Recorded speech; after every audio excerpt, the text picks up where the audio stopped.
As a new church planter who planted a church that is less than 2 years old, I've had an amazing experience.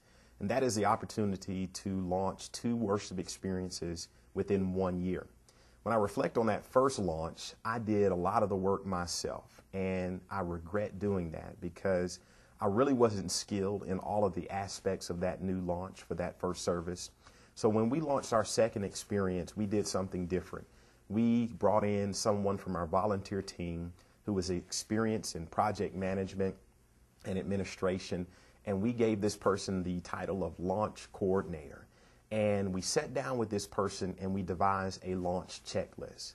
So my first suggestion to you is to find someone, if that person isn't you, who has experience in project management and administration, and sit down with them over a cup of coffee or a nice bagel and talk about what are the needs to launch this new church worship experience or the new church as a whole.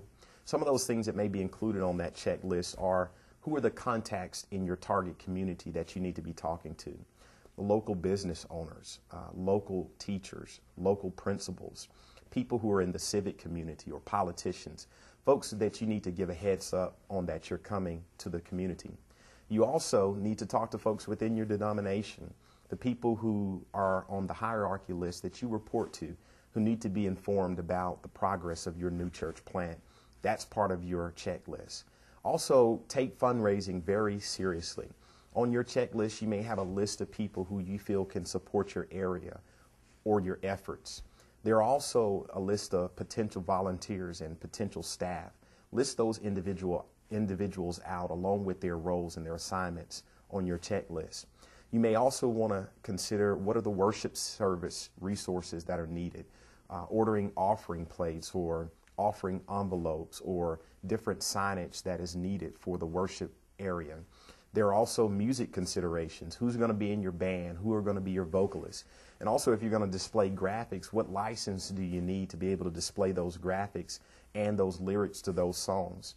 Then also give special consideration on that checklist to hospitality resources. Do you want to have 50 million cookies on your first day of worship? Or what do your ushers or your host team or your parking officials need? Maybe they need special emblems on their shirts that let people know who are driving up where to park and that this person is there to help them park their cars in a safe and orderly fashion. And then you also probably need facilities on that checklist. What are the traffic flows that you need inside of your worship space, and what does that worship layout look like, or what other things need to be fixed or repaired if it's an already existing building?